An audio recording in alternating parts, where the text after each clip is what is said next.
Practical 141 practice with PaaS using free cloud services, જ્યાં PaaS platform as a service, ઉદાહરણ Google app engine, AWS elastic beanstalk. ઉપયોગ જ્યાં Google cloud account બનાવો, new project બનાવો, app engine enable કરો, sample application બનાવો, Google cloud SDK install કરો, તમારી એપ ડિપ્લોય કરો. ત્યાર પછી practical 142 practice with SaaS using free cloud services, જ્યાં SaaS software as a service, ઉદાહરણ ગૂગલ વર્કસ્પેસ, ડ્રોપબોક્સ. ઉપયોગ ગૂગલ અકાઉન્ટ લોગિન કરો, ગૂગલ ડોક્સ ઓપન કરો, ન્યૂ ડોક્યુમેન્ટ બનાવો, કન્ટેન્ટ લખો, શેર બટનથી બીજા સાથે શેર કરો.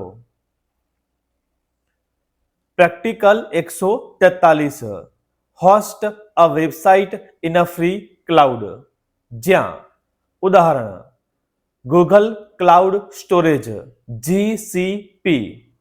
ઉપયોગ ગૂગલ ક્લાઉડ કન્સોલ ઓપન કરો, સ્ટોરેજ બકેટ બનાવો, વેબસાઇટ ફાઇલ્સ અપલોડ કરો, પબ્લિક એક્સેસ અનેબલ કરો, વેબસાઇટ કોન્ફિગરેશન કરો, વેબસાઇટ URL એક્સેસ કરો.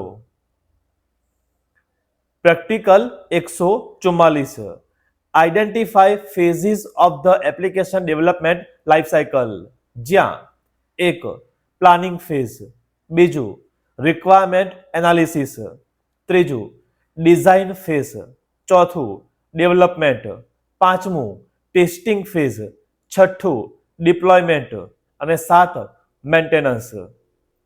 અને અંતે practical 145 describe Rolls in inch of ફેઝિસ of the application development life cycle, જ્યાં એક પ્લાનિંગ ફેઝ, આ ફેઝ પ્રોજેક્ટનો ફાઉન્ડેશન બનાવે છે, જ્યાં પ્રોજેક્ટનો ગોલ અને સ્કોપ નક્કી કરે છે, બજેટ અને ટાઈમલાઈન નક્કી કરે છે.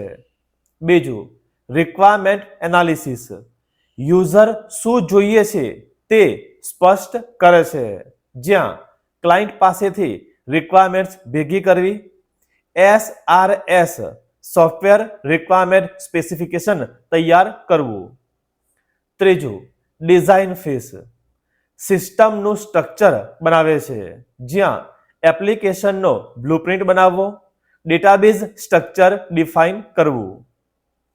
ચોથું ડેવલપમેન્ટ, ડિઝાઇનને એકચ્યુઅલ સોફ્ટવેરમાં કન્વર્ટ કરવું, જેમાં મોડ્યુલ્સ ડેવલપ કરવા, કોડ લખવું.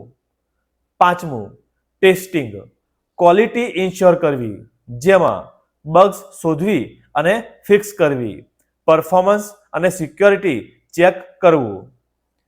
છઠ્ઠું ડિપ્લોયમેન્ટ, સોફ્ટવેરને યુઝર્સ માટે લાઈવ કરવું, જેમાં એપ્લિકેશન સર્વર પર અપલોડ કરવી, યુઝર એક્સેસ અનેબલ કરવું.